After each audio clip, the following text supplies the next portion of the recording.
Where does Lukas Reichel fit on the 2025-26 Blackhawks, if he fits at all? It's Would You Rather Wednesday, and we've got some news from around the league and the World Junior Summer Showcase. All that next on CHGO Blackhawks.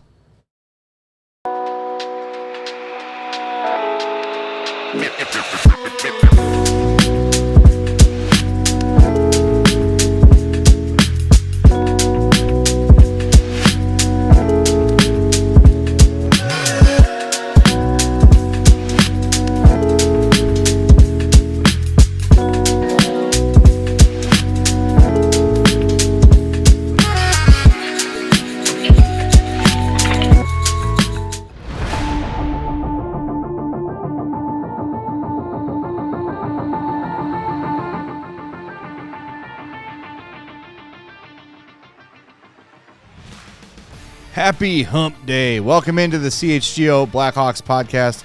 I'm Jay Zawoski with Mario Tirabassi. Katie Duffy's here running the show for us. Thanks for being with us. We appreciate it. Do us a favor. Hit that like button. Subscribe. Follow. Rate. You should know by now the drill. I should not have to do this every day. You know, you turn on the YouTube. You hit the like button. You're already subscribed, of course. If you're not, make sure you are. And if you're checking us out on the podcast, you want to make sure you're not just like finding us every time an episode comes out. Follow, subscribe, whatever. And then take 30 seconds to say 5 stars. Jay asked for too many likes, but 5 stars anyway. Thank you. That's it. That's all we ask. 5 stars. They agree too much. They agree too much, yes. They're on the Hawks payroll. Yeah. Yes, we are. Yeah, exactly. Anyway, thanks for being with us. We've got a lot to get to today. We're going to talk about Lukas Reichel. We're going to play Would You Rather Wednesday. Some Blackhawks are playing at the World Junior Summer Showcase. We're going to talk about that. Vanacker was written about by Scott Wheeler today, so lots of stuff to get to. So let's get right to it. Let's start with Lukas Reichel. And as we are, Mario, very, very slowly approaching the beginning of the Hawks season. One day at a time. And I believe the clock and calendar are going backwards because July will never end. Feels like it. We are starting to look at lines. We are starting to look at roster projections. And for me, anyway, it is harder and harder to find I'll start softly and work my way up, a long-term role on this roster for Lukas Reichel. Yeah, I think we've kind of had some discussions about, like, as the season approaches and as training camp approaches, is he even going to be on the opening night roster, whether it's by not making the team or by being moved. I think there's a lot on the table, and there's a lot on the line for Reichel. Like, this is still a very young guy, former first-round pick, and he's in a contract year. Like, there's a lot riding on not only what he does this season, but even before that, what he does in training camp with this group. And, you look at up and down the Blackhawks lineup and you say, well, top 6, conversations are Bedard, Teravainen, Bertuzzi, Donato, Mikheyev, Nazar. Like, those guys are all in that mix. And then you talk about, your middle 6, your bottom 6, like Burakovsky's in there. And what are they going to do with Dickinson and Foligno, Doc, Slaggert, Oliver Moore is going to be in the mix. Ryan Green's going to be in the mix. Sam Lafferty they brought in. And it's just kind of like, okay, well, what is Lukas Reichel? He was a 4th liner all last year, basically. Yeah. He started to get a little bit of promotion and then forgot his phone charger and overslept. Well, sometimes life sucks like that. And then you play the rest of the season with Pat Maroon, which at times worked for getting him to play that kind of style, but it just wasn't consistent. And is Lukas Reichel a 4th liner in the NHL? He shouldn't be. He should have way more potential to tap into, because we've seen those flashes, and it's just like, what can they do? Where can they put him to get that out of him? As I look back on our many, many complaints about last season, one of the things I think maybe we overlooked because we were not worried about, but always tracking what Connor Bedard's doing and what's happening at the trade deadline. And then the deadline happens, all these young guys come up. So Lukas Reichel kind of fell to the wayside of our conversation because, frankly, he wasn't warranting much conversation. Right. But I do think it was a bit of a mistake for Richardson and Sorensen to just really bury Lukas Reichel on the 4th line. And look, I know and I do believe in this to a degree, that there should be consequences. Like if he is not showing up on time or he's not doing what he's told, he should not be rewarded with top line opportunities, power play opportunities, as Jeff Blashill told us. Power play, penalty kill, 6-on-5, 5-on-6, all these things are rewards for good play. And I get that, and I agree with it. However, I do think when you look at the skill set that Lukas Reichel has, they were doing him a bit of a disservice playing him with Pat Maroon and Craig Smith. Yes, maybe you're teaching him by just grinding it into his head, you've got to be responsible, you've got to do the right things, and playing with these two guys will sort of force you to do that. But it's also not allowing him to use the tools that you drafted him for. Right. Speed, scoring ability, agility, hands, playmaking, all the things that Lukas Reichel was, when Stan Bowman drafted him, said, we really like A, B, C, D, E, F, G about Lukas Reichel. None of it was his defensive two-way play. No, so trying to square peg round hole the kid isn't doing him a service, isn't doing the Hawks a service. So I'm curious where you are. I'm not totally ready to move on from Lukas Reichel. I want to give him, let's say, a third of the season with maybe some decent opportunity in the middle. I don't even say top 6. I'll say middle 6. And if he earns an opportunity higher, great. But I think it's too early to pull the plug on Lukas Reichel without giving him an extended look with some opportunity to score and use the assets for which he was drafted. I think it comes down to the style of play that the Blackhawks want to have. What Jeff Blashill and his staff wants to instill, what the team identity wants to be. And I think with Reichel, they were trying to get him, I think, to have more of those two-way habits, not to make him a fourth-line shutdown guy, but more or less to be like, hey, we know you can play offense, but you also got to, GAF on defense too, and you got to have the right, habits to play effectively at both ends of the ice, because if you're a liability one way, well, you're not elite enough the other way to be out there and worth it. You can live with Patrick Kane being a liability defensively because he's giving you 100 points a year. Yeah, exactly. So I think that was last season. That was Luke Richardson and then Andrew Sorensen's tactics of trying to instill that, like, okay, play this way with these guys that are going to force you to kind of play that way because that's who they are. To instill that. Now with Blashill coming in, maybe with Michael Pekka coming in, I think there is going to be more of that emphasis on, making sure you're playing for those forwards, playing defensively smart and calculated and not trying to do the 50-50 play in battles. And I think what we're seeing with Connor Bedard and, his off-season training program and everything, working on speed, working on strength and being ready and growing in those ways. Same thing we're seeing with Lukas Reichel. Yeah. He said at the end of last season, this is really going to be one of his first off seasons where he's changing how he's training as well. And you can see it on Instagram. Like, he's in the gym a lot, and he's never going to be a big guy. His frame is he's built like a tennis player. But I think just getting a little bit physically stronger, and maybe if he can add an edge of speed to his game, that can help him in those ways of being a little bit more explosive and being a little bit more engaged defensively in battles. And I think that's what the organization wants him to do, so that can then unlock more opportunity for him to be more of that offensive generator. Nunny Lowe, who I believe is a new chatter, welcome to the show, Nunny. Thanks for commenting. Says it's strange that Reichel plays direct and free for Germany, but tight with the Hawks. I think that's sort of what we're talking about, is the opportunity to play that more open offensive style again that you drafted him for. And you're right, Mario. They're not training him to be the next Marcus Kruger. I don't think that's ever going to be in the cards for Lukas Reichel. No. But they also were giving him no ability. I mean, even if he did get, start to break out the other way, none of his line mates were catching him. No. Pat Maroon had to restart the engine and get chugging the other way because he's a little slow. There's not much of a... Don't let him hear you say that, but he's not much of a rush slow. Opportunity there, but... As a slow guy, I can say that myself. They call him the big rig for a reason. You don't see a lot of semis stopping on a dime and turning around. Right. Craig Smith, decent speed for a fourth-line player, but it just didn't make a lot of sense in terms of getting opportunities for Reichel. So I think when you're looking at what he does with the German team, he's in the top 6 or even maybe even the top 9, depending on matchups, depending on line mates. Yeah. But they are counting on Lukas Reichel for offense.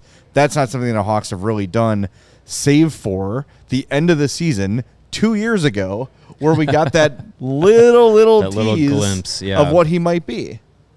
Yeah, and you look at what he did when he was in Rockford for those 2 years leading up to getting the opportunity to be full-time in the NHL. He was a very confident player at that level and knew that he could play and produce and be one of those go-to guys at that level. And then as he transitioned up to the NHL, that confidence just wasn't as consistently there. Maybe it didn't come as easy for him, as the skill level increases, as the speed of the game increases. But he was also doing that at 20 years old. So now he's got a few years to kind of have been in the NHL and maybe learn some lessons both on and off the ice of like what it takes to be a pro day in, day out, and what the organization is looking for him. And I wonder too, like, when I think it was it the year leading into 2023? It would have been. I think so.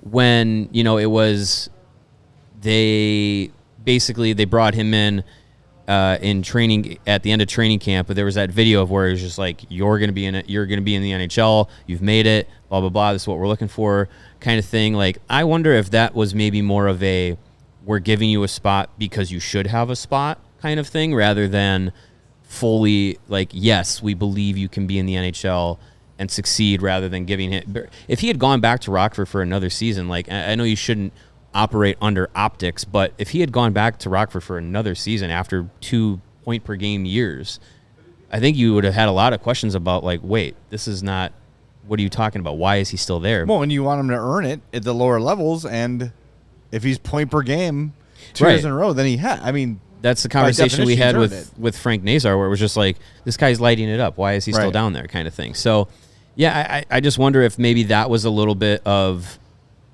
Reichel at that point was like, okay, I'm in the NHL, like a little foot off the gas kind of thing. Could be. And now it's taken some time to kind of get that foot back down on the gas. So hopefully, new coaching staff, maybe the younger guys coming in, like, maybe for him, he doesn't look at them as peers. He looks at them as competition, because those guys are coming in, and a lot of people are excited about Oliver Moore and Ryan Green and what Nick Lardis could be. Like, everyone's really excited about that. And we're having a conversation about Lukas Reichel, still only a few years from him being a first-round pick, being like, what is this guy? Holly in the chat says, new coach, new training regime, 1 year left on the contract, extremely low trade value. I think it's worth keeping him around for now. And I know Brian Magnuson earlier in the chat said something along the lines of, yeah, there it is. Unfortunately, I think Reichel will have a role early in the season, but because I don't think some of the young kids are ready in the NHL right now, but then when they become ready, that he might lose that spot. And that's sort of what I'm saying is, let's give him till the new year. Let's give him to the trade deadline, see what he is, and actually give him some opportunity. Look, you're not competing for a playoff spot this year. If it turns out you are, if you go in October and you leave October with a great record and way better than expected, then all plans sort of change. No one's predicting that. So try some stuff. See how he looks in the power play. See how he looks with Bedard or Nazar or both. See what you can do to get him unlocked. Because if you can get him unlocked and you still are not totally sold that he's your guy, like, look, it's 2 years ago, 2022-23, he played 23 games and had 15 points. Mm-hmm. If you get him off to that was the season that got us excited. If he's got 30 points in 46 games around the deadline, maybe a little bit before, and you're like, Boisvert's coming, Frondel's coming, we've got these kids coming from college, then he's got some trade value. Right now, I also think, though, like, if he's doing that, then, okay, maybe he's part of it, right? I'm not writing that off either. Yeah, I think if you get that kind of production from him, it changes a little bit of the narrative about, like, what is his spot, what is his role, because he's still very much a guy that is, if he figures it out and is productive and fits what the team is trying to do, hits all those benchmarks, is good with the coaching staff and is productive, then it's just like, he's a young guy that fits in that window. Like, there's nothing to say he can't be one of those pieces and actually be a guy that is part of that next generation. All right, we'll continue the Lukas Reichel conversation next. Do us a favor, hit that like button for us. We've only got 44 likes. We need more than that. Come on now. We'll be back in 2 minutes on CHGO Blackhawks. Whatever the moment, it's never ordinary at Bet365. New customers can now get $150 in bonus bets when you bet $5, win or lose. Sign up using our code CHGO365, deposit $10, place that bet for $5, and get $150 in bonus bets, whether or not your bet wins or loses. And with Bet365's early payout offer this baseball season, you're a winner if your team goes up by 5 runs or more at any point in any game as an instant payout on straight bets and parlay selections marked as winners. Again, download the app, use the code CHGO365 when you sign up, and you are going to get $150 in bonus bets when you bet $5, win or lose. Those bonus bets can be used on spreads, totals, player props, futures, and more. Whatever the moment, it's never ordinary at Bet365. Must be 21 or older. If you or someone you know has a gambling problem, crisis counseling and referral services can be accessed by calling 1-800-GAMBLER. Offer is in-app only. And summer was aggressively here this week. A little bit nicer today, but you know that heat's coming back. Is your home's AC up for the challenge? Four Seasons Heating, Air Conditioning, Plumbing, and Electric has been serving Chicagoland for over 50 years, so now is the time to get your air conditioning checked out, and Four Seasons experts are ready to help with AC installation, maintenance, and repair. Schedule your Four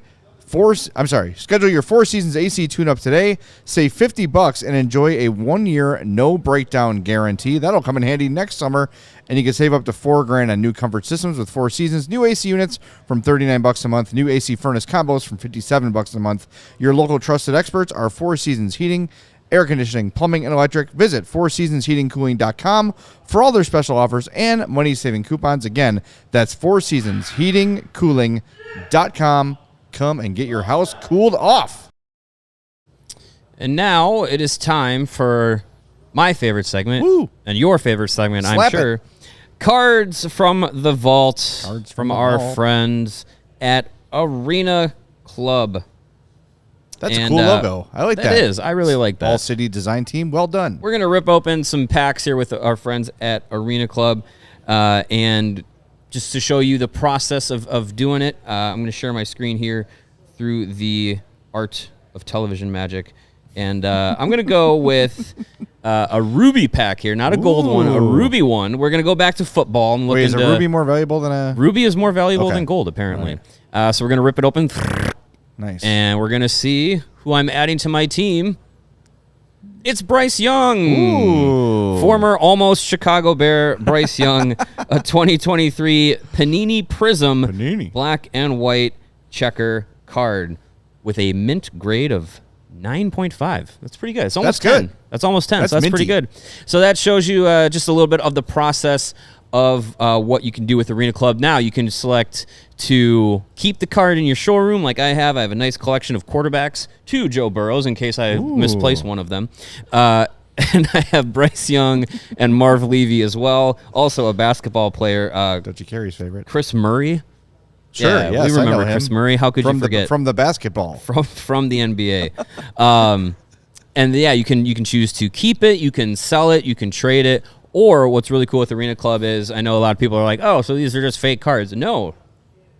Au contraire. With Arena Club, you can actually have the cards sent directly to you that you pay for and that you open. So you don't have to just keep it virtually in your showroom. You can actually physically get the card from Arena Club. So really cool. That's cool. Process there. Again, you can use our code CHGO at arenaclub.com/CHGO and get 20% off of your first slab pack or card purchase. Nice.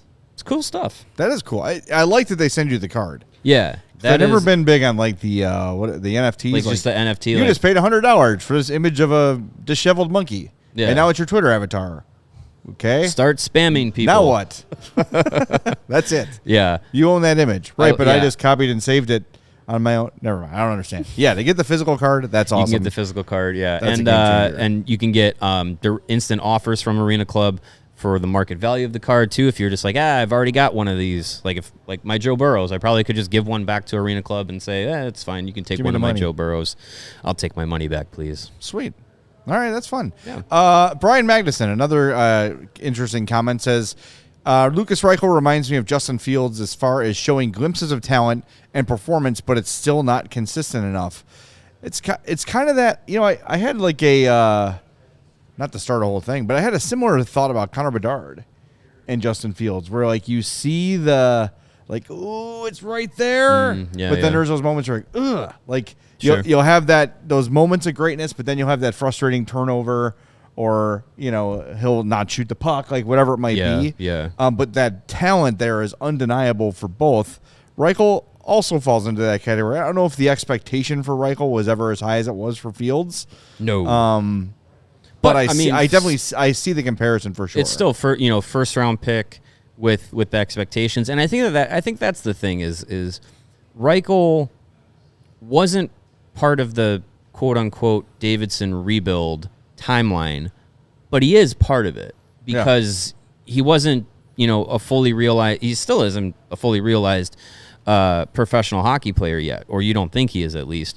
And he's first round pick, like he was the head of that 2020 draft class, and came over to North America shortly before Kyle Davidson took over. And he's not a quote unquote Bowman pick, but it's not like Kyle Davidson took over from outside the organization. He's been with the organization since 2011. Right. He's been around Stan Bowman for a number of years before becoming the GM, so he has some relationship and background with Lukas Reichel. So I think there is that that you want to see him succeed because of what he can represent as part of this rebuild process, and because he hasn't done it consistently, he kind of starts to now fall back into that shuffle of, well, you haven't done it yet.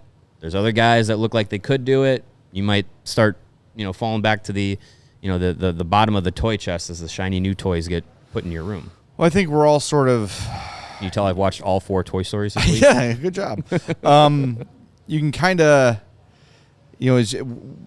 assume that maybe we're expecting linear growth from all these young guys. Like, well, Nazar's going to be better, Moore's going to be better, Doc's going to be better. It's not necessarily the case, and the sophomore slump is a real thing. I'm not saying they should plan on it with any of these guys, but it's not just going to be hit the NHL and you're off and running. Right. So maybe the opportunity will be there more for Reichel than we think. But I'm just, for several reasons, I haven't seen enough of an opportunity from him in the top to middle 6 yet.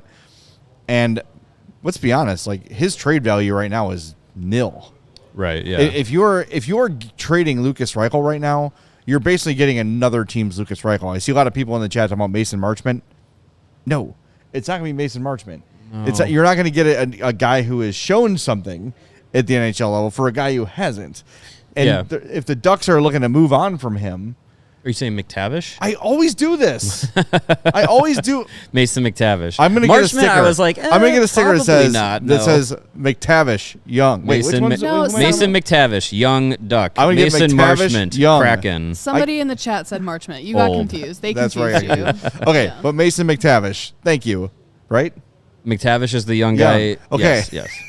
All right. They both have the names of former. Whatever. We're gonna do one show in August is going to be NHL flashcards. You know what I mean. Who he play for? The one we want in Chicago. Yes.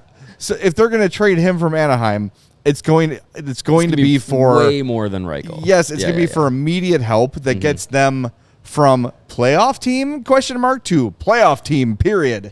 Right. Yeah. It's going to be something that helps them immediately. You don't go trading someone with value that's proven and young for a lottery ticket, Lukas Reichel. No, that's not what it's going to be. If anything, you're going to get some other team's Lukas Reichel, and you hope that a change of scenery helps. It's like both guys. It's like a 1-for-1 change of scenery type of deal. Which, here's my thing with Reichel. I know a few shows ago, or maybe it was during our mini pod of bold predictions for the season. I think that might have been it. Our mini pod for bold predictions for the opening night roster. If Reichel's not going to make this roster out of camp, that is, I think at that point I'm more on board with, okay, do the 1-for-1 change the scenery deal. I'd be fine with that rather than sending him down to Rockford and having him be in the fold there, and trying to figure things out. Because if he's down in the mix of trying to figure things out, and you're also trying to figure things out with guys like Nick Lardis or Colton Dock or Samuel Savoie or anything like that, I'd rather just be like, you know what? Let's just move on. Let's let him have a new opportunity. Let's just try and start fresh. And if he figures things out at a new team, then that's wonderful. But I think you're also probably banking that one of those guys that I just mentioned, like a Doc or Lardis, whatever, also figures it out and like takes the place of Lukas Reichel and goes beyond that. Like I just think if he's not making this team out of training camp, that's the point where I'm just like, let's just dust off our hands and let's try something else. Holly says he isn't going to lose value because there isn't any left to lose. Why not keep him around and see if you can get something out of him with the new coach? You aren't losing anything. If it's Rockford, if they just say Lukas Reichel on game 1 of 82 does not have a spot on the NHL roster, I'm willing to cut my losses with Lukas Reichel. I don't think that that's likely, though. I think that is a very, very... You're going to have to be blown away by several young players in the preseason and training camp for Lukas Reichel to not have a spot on the NHL roster. Sure. I just think it's a matter of where is his spot. Is he a guy that plays the majority of games, or is he your 13th, 14th forward? And if that's the case, if he's 14th, he's in Rockford. And then maybe you do say, okay, let's do a change of scenery thing for his sake, and hopefully we can get... See, here's the thing, though. If you're doing that, if you're trading Reichel, the thing this organization lacks is high-end scoring. You've got 12 bottom six guys, right? I haven't counted 12, but you've got a ton of middle six guys. You've got a ton of bottom pair defensemen. You're confident in playing the NHL. It's the high end of the forwards you're not sure you're getting. Mm-hmm. So if you're trading Lukas Reichel, you're basically trading him for another Lukas Reichel. I don't know who that is. Because you're not... Why would you trade for a guy who's going to play in your bottom six and be like a physical, two-way, grindy kind of a guy? You've got a million of them. Yeah. A million of those guys. I mean, it could come down to fit. Like I said before, like it could come down to the stylistic fit. Maybe it's... We believe in the guys that are going to be our offensive producers up front to be able to do it consistently. And Reichel's, maybe he's not one of those guys that can do it consistently. And then he's not a guy that's going to be a puck retriever, two-way, more board battle guy. And then you get somebody out of it, if they do like a 1-for-1 change of scenery thing, that more fits more stylistically in that mold, and you're like, okay, let's see what he can do being in this role and being the guy to fit that kind of role. Again, it remains to be seen what version of Lukas Reichel we're going to get at the start of training camp. It could be that guy that we saw at the end of that 22 season, 22-23 version of him, where you're like, wow, okay, he's got the speed, he's got the confidence, and he's making plays, he's got some chemistry building with Connor Bedard or with Nazar or whoever it ends up being, and he ends up on a third line or second line wing position, and boom, like there's Lukas Reichel putting up 40 points for you next year, and you start to feel happy again. I went to Mason McTavish's Google page and pinned it to my bookmarks. So now when I know I have to reference a Mason, I reference the right one. Someone up had a trade scenario. There it is. Anthony Cohn, C-O-N-N. Anthony Company, N-N. Says McTavish for Reichel, Korchinski, or Kaiser, Dickinson or Murphy, and a top 5 protected first. And if needed, a second or more in Lardis. Is that enough or too much? I think it's way too much. That's too much. I would take away... I'd probably take away the Reichel, Kaiser, and Korchinski aren't in the same Reichel's not in the same. Yeah. Korchinski's a different level. Yeah. If you're talking like Korchinski, a protected first, and more or Lardis, okay. I would do that. Yeah, I mean, I think that's still a lot. That's 3 early firsts or three firsts for Mason McTavish at this point. I don't think you need to do 3. I think you could. Again, it comes down to what the Ducks would also want. If you want to do Florida first and Moore and Korchinski, it sounds like a lot, but you get a 22-year-old guy who's an established center who's done it at the NHL level. And you pencil him in for the next 8 years. And he's a cornerstone piece, sure. Yeah. I mean, that is a route to go. How does it help the Ducks right now? It doesn't. They're trying to win right now. It doesn't. So you got to look at it from that end, too. Yeah. And that's where he was throwing in the Murphy-Dickinson thing. Which also doesn't put you over the top. I wouldn't think so. Yeah. I wouldn't think so. All right. We're going to hit the break zone. Again, let's hit the like button while we're gone. We'll be back in 120 seconds exactly on CHGO Blackhawks.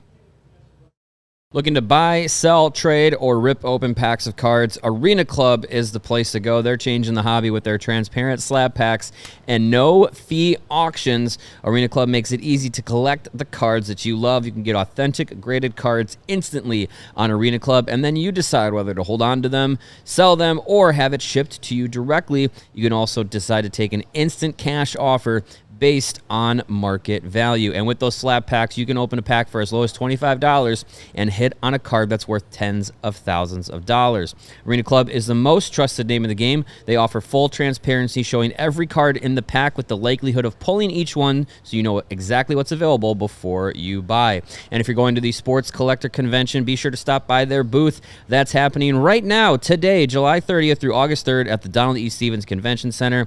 And go to arenaclub.com/CHGO. Use the code CHGO, and you're going to get 20% off your first slab pack or card purchase.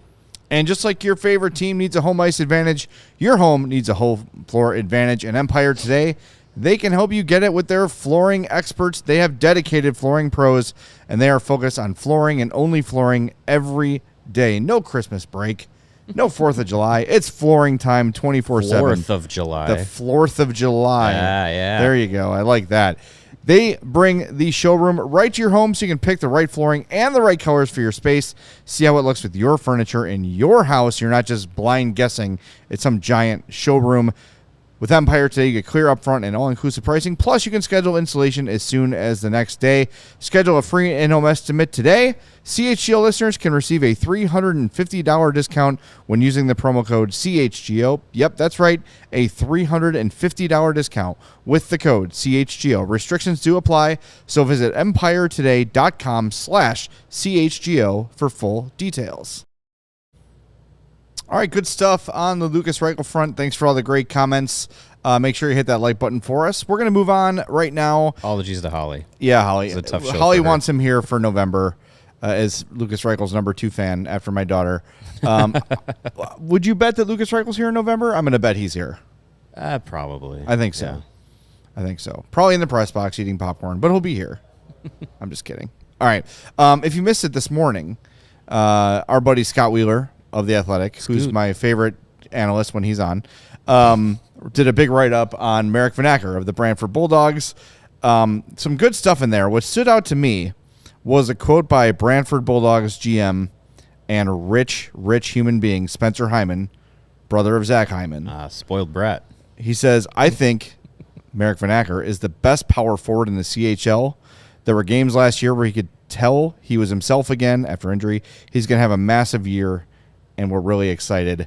Vanacker's another of these guys who we don't talk about a ton because of the higher-end, higher drafted prospects, but he's been on a really nice trajectory to the NHL, and like was mentioned, last year played off of an injury, joined kind of mid-stride, which is hard for anybody to do, and still put up nearly a point per game. Vanacker's another guy that Hawks fans should be pretty excited about. Yeah, absolutely. I mean, he's in that late first kind of project range, but he's a little bit closer than a guy like Sam Renzel was when he was drafted, or guys like Mason West and Vaclav Nestrasil are right now when they've been drafted late in the first round. I really like his game, and the way that he progressed last season after coming back from injury was really encouraging, because when you miss that much time, you start to get worried about some of these kids in their development years. I mean, look at the situation with Caden Lindstrom. He missed basically an entire year with a back injury after being picked 4th overall. Like, that's a concerning situation, but he's come back and he's played strong. Was the same with Roger McQueen in this year's draft class, where he missed a lot of time. So you get a little concerned about that. But what we saw from Frank Nazar, he missed almost all of his freshman year at Michigan, came back, played really strong, had a big sophomore year. Vanacker missed a big chunk of last season, but came back strong. He's at World Junior Summer Showcase Camp with Team Canada, scored a goal yesterday. Like, he's on their radar, which is great for him to, like, a little feather in his cap. We'll see what comes of it in December when they announce their camp roster. But just being on their radar after the season he had last year, like, that is an accomplishment, and that's a positive sign. And talking about, like, oh, he could be like a really great true power forward. It just goes to show you, like, he's currently listed at 6'1", 170.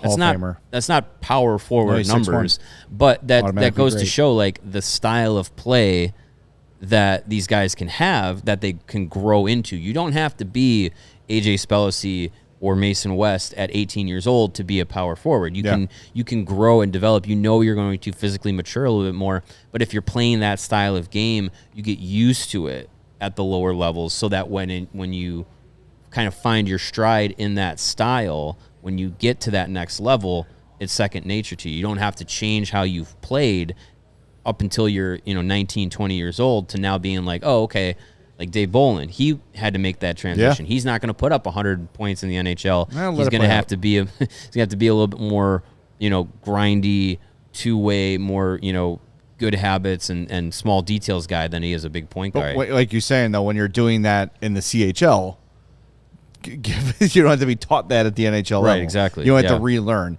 Josh says Vanacker could be a sod type stylistically.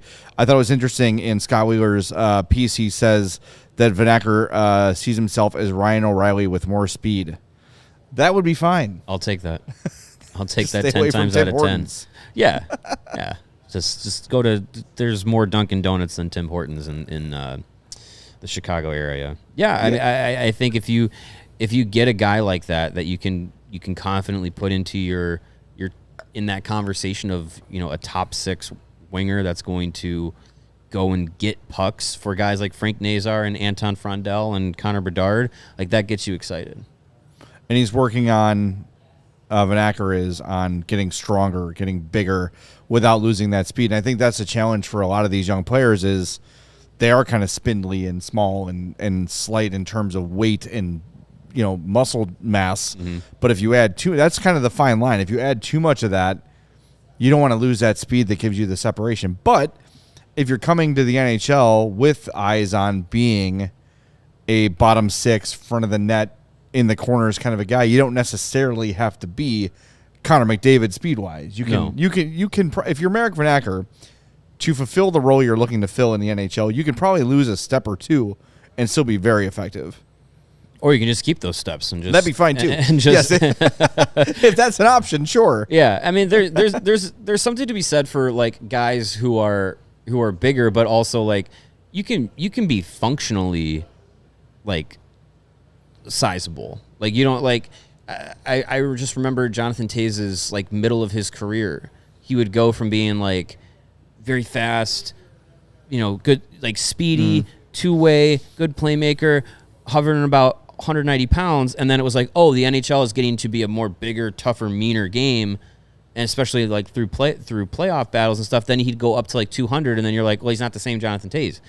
He doesn't have the same speed. He's not playing at the same pace. Yeah, he's bigger, and maybe he's going into the corners more confidently, but that breakaway, like, he fluctuated a number of years between being, like, a little more leaner, quicker, and then being heavier and playing heavier. That's when he gave up meat for a few years, and right? Yeah, added it back in because he felt like the energy wasn't there, and I think a lot of that too is him probably dealing with the condition he had and didn't know he had. Well, yeah, later in his career, but it's like, I think Brian Bickle had that too, where he didn't know he had MS, but there were probably some things that led up to, I should go to the doctor and figure this out. I'm sure Jonathan Taves had some some of the symptoms of what he was going through before he really realized, like, man, why am I feeling sluggish? Why am I feeling slower this year? Sure. I'm going to cut out meat. Maybe it was the whole it could have been. Yeah, he could have response thing. He could have been, his body underneath different layers of something could have been dealing with that. But yeah, I just think like there's something to be said for being for carrying yourself functionally.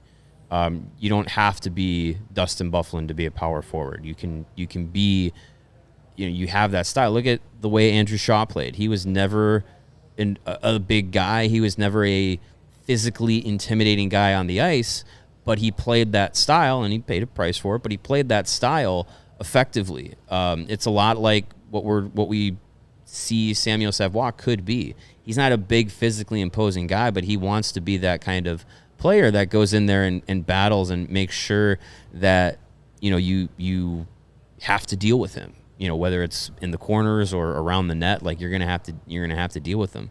So I don't think with Vanacker, like if you have that speed and you have that extra step on a player, winning a puck battle doesn't mean physically pushing a guy off a puck. It could just be getting there before they do, and that's a way to win. It's just get there first. Yeah. Did he have Vanacker in the top 100? I don't think he did. Yeah, he was in the 80s range, I believe. Okay. My Control F is not working properly. Well, anyway, bring it up with IT. Do we have one of those? I don't know. You do. It's Steven. Everything's Steven. Usually. Yeah, I think Vanacker, and he scored, like I said, he scored yesterday in the, I think it was Canada versus Canada scrimmage. So it's good. It's a good showing for him. It's a good indicator of, where he's at on that radar, on that trajectory.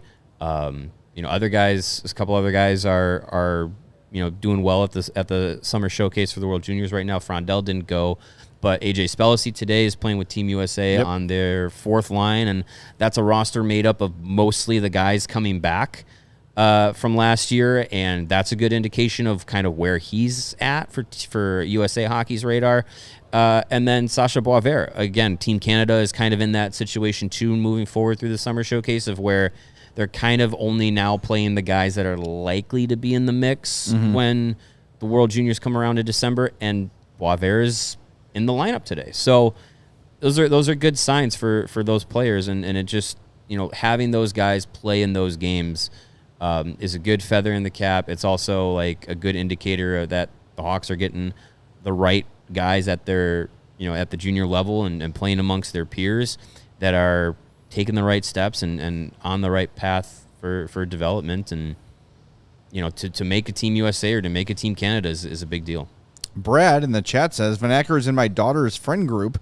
He's very respectful and plays hockey the right way. The report did explain him correctly.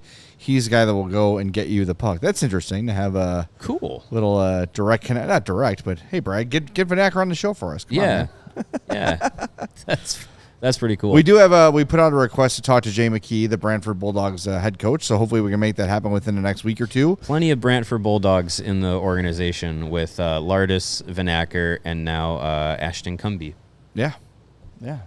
Or was it Parker Holmes? Yeah, Parker Holmes. Yep. Parker Holmes. Okay, yes. yeah. Yes. One of the tough guys that they drafted this year. No, but it's just a good sign that you're seeing, like you said, Boisvert, Vanacker, Spellacy. These guys are making their impacts in the junior teams. Are they the star players? Are they the top line centers? No, but they're key parts of it, and that's a really good sign that these teams that. There's a lot of pride in the World Junior Championships. They want to win those things badly. They want to put the best teams out there they can. And the fact that all those guys seem to be shoo-ins. And by the way, we should mention, Frondell didn't go to the summer showcase because he's a shoo-in for the roster. Yeah. They didn't want to have him get banged up or anything like that. So there's we know Frondell's on the team. Frondell does not need to come to the summer showcase and earn his spot. So he'll be there too. Right. Health. Sure. Obviously stated. So yeah, well, and Renzel, when he was on, when he played for Team USA at the World Juniors, he wasn't, top pair Sam Renzel playing on the top power play. He was a third pair guy and played a role, because those teams are extremely talented. Yeah, and for a guy like Sam Renzel, who went through, playing for like junior A and went through was a late addition into college as far as age group goes. To be in that group is a positive sign. AJ Spellacy, more of a project pick, didn't fully commit to hockey until a few years ago. And almost made the team last year. Was one of the last cuts out of training camp last year. He's in the mix. Like it is a good sign for how the Blackhawks are overseeing some of these guys' developments and where those players are getting to. So I'm excited to see those guys when the real tournament comes around. I think we're going to see. I like to think Spellacy is going to make the team. I like to think Boisvert is going to make the team. And like you said, Frondell seems like a shoo-in for Sweden for sure. Vanacker, he's on their radar. That's definitely he's at least in that conversation. All right, we're going to hit the break zone one more time. We're going to do Would You Rather Wednesday coming up next. But I have one question for Mario before we get to it. 2 minutes away. Hit the like button for us. We'll be back right away on CHGO Blackhawks. Ray Chevrolet in Fox Lake is firing off fireworks for big savings all month long. The next 2 days, they're going to unload their fireworks stock.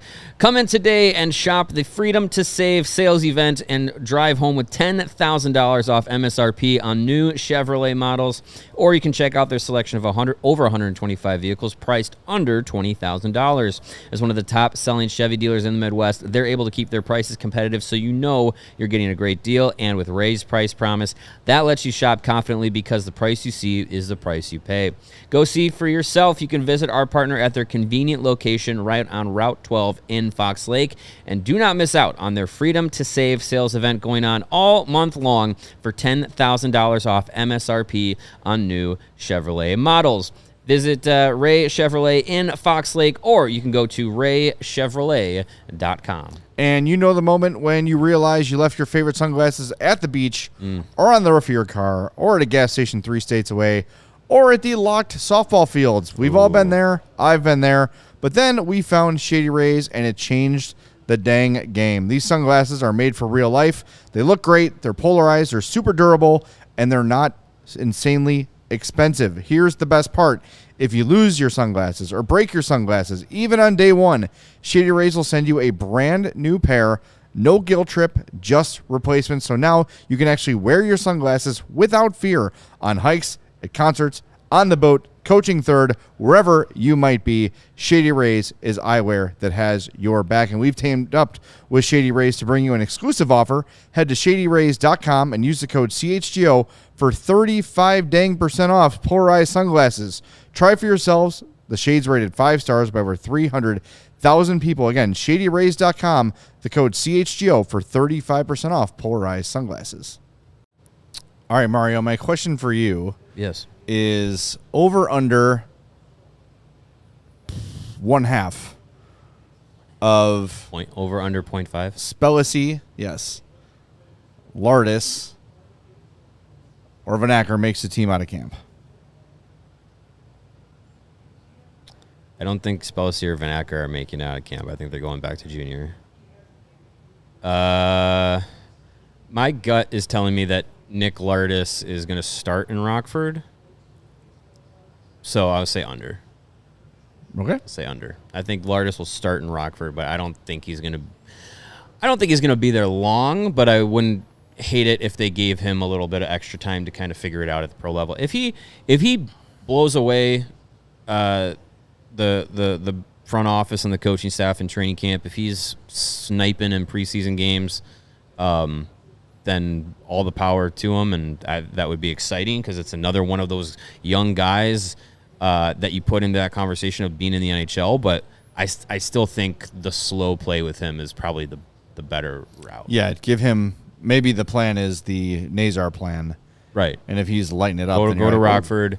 If you're, 20 points, 20, 30 points in your first 20 to 25 games or something, then – we'll find a way to get you up to the at least NHL. Give him a look. Yeah. Exactly. I agree. I think it's under 1/2, but interesting conversation. All right. We've got some Would You Rather Wednesday questions. I know you've got a bunch prepared. I've got a bunch. I have 1 hockey one and 3 non-hockey ones. I have like 15. Dang. So, you start us off. When we wanted to do this list the first time, I was just like, all right, let me just pack them in, and I know we're not going to get to all of them, but all right. We're packed for the summer. All right, let's start with hockey. Okay. Hawks specific. Would you rather Spencer Knight becomes the elite goaltender you want him to be, but Connor Bedard is pedestrian, or Connor Bedard hits his generational ceiling, but none of the Blackhawks goalies becomes a reliable starter? Ooh. And pedestrian. Define pedestrian, yeah. What he doesn't eclipse what he's done the first 2 years. He's a 20-60 guy. Ooh. I would choose Bedard to be elite and generational because I think you can find a goalie, and I think if you have a guy like that, and probably presumably some others that are pretty good too, you can overcome average goaltending. We've seen the Oilers reach 2 Stanley Cup Finals. That would be great, but come up short. Yes, without an elite goaltender. But they made the Cup final, but they don't do that. If they had Andrei Vasilevsky, but not Connor McDavid or Draisaitl, they're not getting to the Cup Right. final. They got 2 generational So guys. I think that taking Bedard as generational, you can find a goalie that can be good enough. I'm like 55-45 leaning the same way, but I think there is something to be said that if you have a elite top 3 goaltender, and if Bedard is pedestrian at 20 goals, 60 points, if you plug that in with a couple other guys that, we're not talking about in this equation, but if Frondell is top line, top end talent, if Nazar is, at his ceiling, like there's supplemental pieces that you put together, the defensive group figures itself out, and then you have a stud goalie. Like there are teams that have gone deep that route as well. Okay. But I still would lean slightly towards I'd rather see Connor Bedard putting up 120 points. Let's tweak it for funsies. Sure. Spencer Knight is a first ballot Hall of Fame goalie. Or Connor Bedard reached generational status. Like if he's if he's Hasek. Yeah, right. Okay, maybe six Vezinas. Maybe not a Mount Rushmore goalie, but let's say he's like Eddie Belfour, like right below the Patrick Waugh, Martin Brodeur, Dominic Hasek status. Like if he's a Vasilevsky, Shesterkin type, Hellebuck, I'm still going with Bedard. I just think you could find a goalie. You can find a goalie. To get I think I might still go Bedard, but just slightly. Okay, just slightly. I have a Bedard one too. Okay. Would you rather? And this is kind of similar, so whatever. Would you rather have Connor Bedard become the next McDavid, or have Bedard and Nazar each be point per game players? Ooh. So what would Nazar be? Just a guy. Nazar would be kind of what we're. Like I think as we talk about him now, we speculate maybe he tops out at like a 70-point season. Is his like outlier big offensive season, but he's probably more typically like in the 50s. Like a 50-60? Yeah. Well, doing the math, if Bedard and Nazar are both point per game, you're talking about 164 points.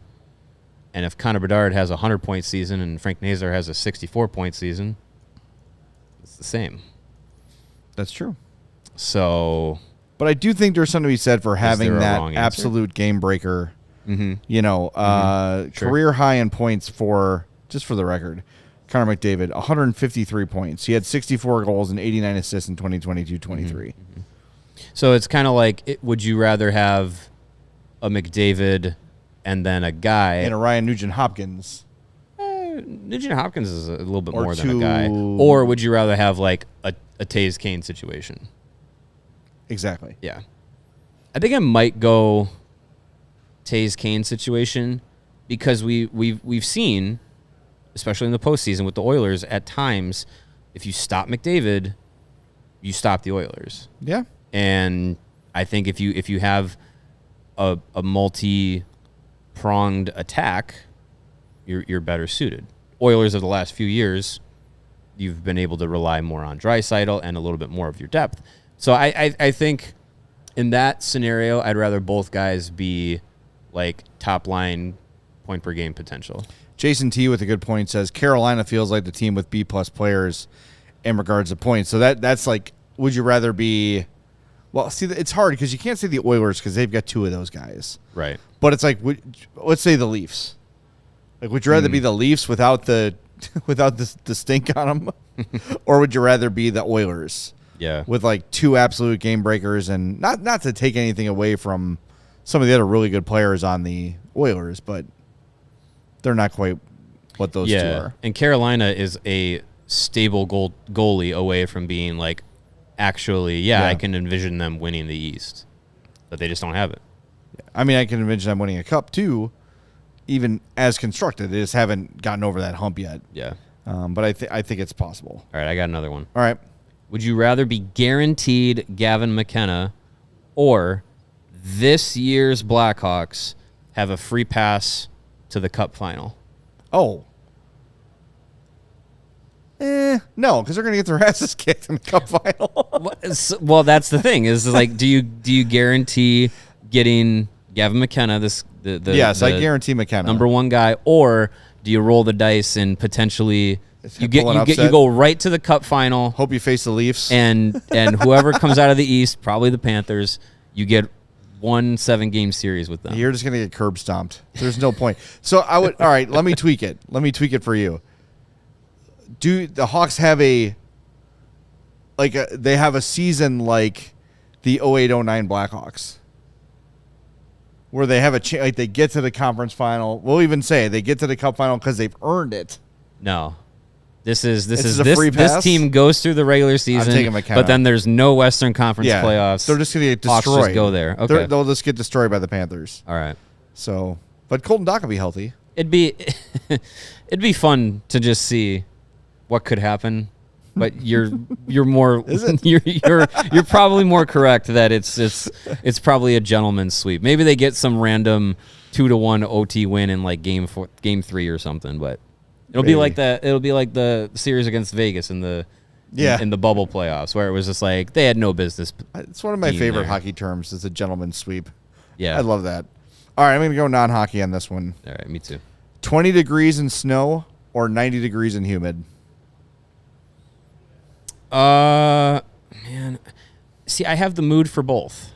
I would say it's like a 2-week stretch of this.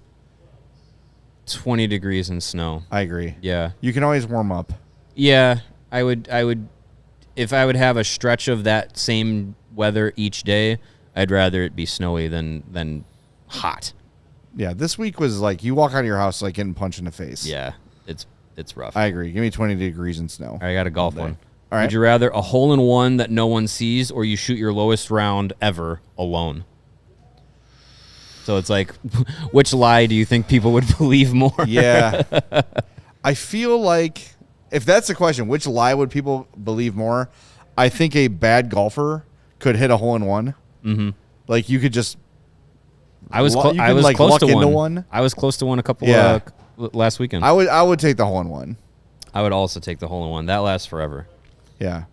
By the way, the show Stick on Apple TV. I haven't gotten to it yet. It's pretty good. I want to, though. Yeah. I didn't have high expectations for it, but I've really enjoyed it so far. Yeah. So if you're looking for something to turn your brain off and watch, go for it. You got any other quick ones? Yes. Would you rather swim in the ocean at night knowing a shark could be nearby? No. Or spend whatever your other option is, I'm taking it.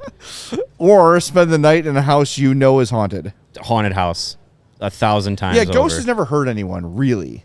Well, in movies, they do. Well, they could do many different things, but you could get Casper. Are friendly. There's no friendly shark out in the ocean.